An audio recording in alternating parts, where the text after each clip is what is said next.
Ողջույն եւ բարի գալուս Python podcast։ Ձեզ հետ կրկին Python է։ Այսօր խոսելու ենք ինֆորմացիոն փուչիկի մասին, որի մեջ գուցե դուք եք գտնվում, բայց դա չեք նկատում։ Ինֆորմացիոն փուչիկը այն միջավայրն է, որտեղ դու հիմնականում տեսնում ես այն կարծիքները, որոնք արդեն համընկնում են քոնին։ Այդ կարծիքները կամ չեն հասնում քեզ, կամ արագ ֆիլտրվում են։ Կհարցնես ինչպես կարող է այդպես ստացվել։ Առաջինը քո ընտրությամբ։ Դու հետևում ես այն մարդկանց, որոնց հետ համաձայն ես։ Կարդում ես այն աղբյուրները, որոնք քեզ վստահելի են թվում։ Դա նորմալ է, բայց այստեղ սկսվում է երկրորդ փուլը։ Ալգորիթմը ենթարկվում է քեզ։ Երբ դու արձագանքում ես կոնկրետ տեսակի բովանդակության, հարթակը սկսում է քեզ պարբերաբար ցույց տալ նույնը։ Արդյունքում դու տեսնում ես ոչ թե բազմազան պատկեր, այլ քո կարծիքի ուժեղացված տարբերակը։ Սա կարևոր հոգեբանական գործոն է։ Մարդը բնականորեն հակված է հաստատել իր արդեն գոյություն ունեցող համոզմունքները։ Սա կոչվում է հաստատման կողմնակալություն։ Ինֆորմացիոն փուչիկը հենց դրա տեխնոլոգիական շարունակությունն է։ Ինչ է տեղի ունենում արդյունքում։ Քեզ սկսում է թվալ, որ բոլորը այսպես են մտածում, այլ կարծիք գրեթե չկա,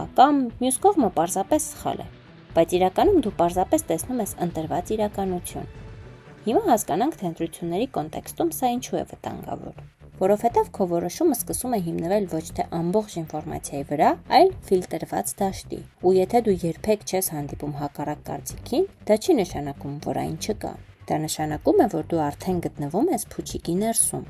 Ինչպես դուրս գալ։ Առաջինը գիտակցաբար հետևել տարբեր կարծիքների, ոչ թե համոզվելու համար, այլ հասկանալու։ Երկրորդը չշփոթել ծանոթությունը ճշմարտության հետ։ Մի բան, որ հաճախ ես տեսնում, պարտադիր չէ, որ ճիշտ լինի։ Երրորդը, երբ ինչ-որ բան քեզ չափազանց հարմար է թվում, հարց տուր. ինչ չեմ տեսնում ես հիմա։ Քո ձայնը քո ազդեցությունն է, եւ եթե այդ ձայնը ձևավորվել է միայն մեկ կողմին նայելով, քո պատկերը ամբողջական չէ։ Ես Python եմ, ու հիշեք, ամենավտանգավոր փուչիկը ներսից իրական աշխարհն է։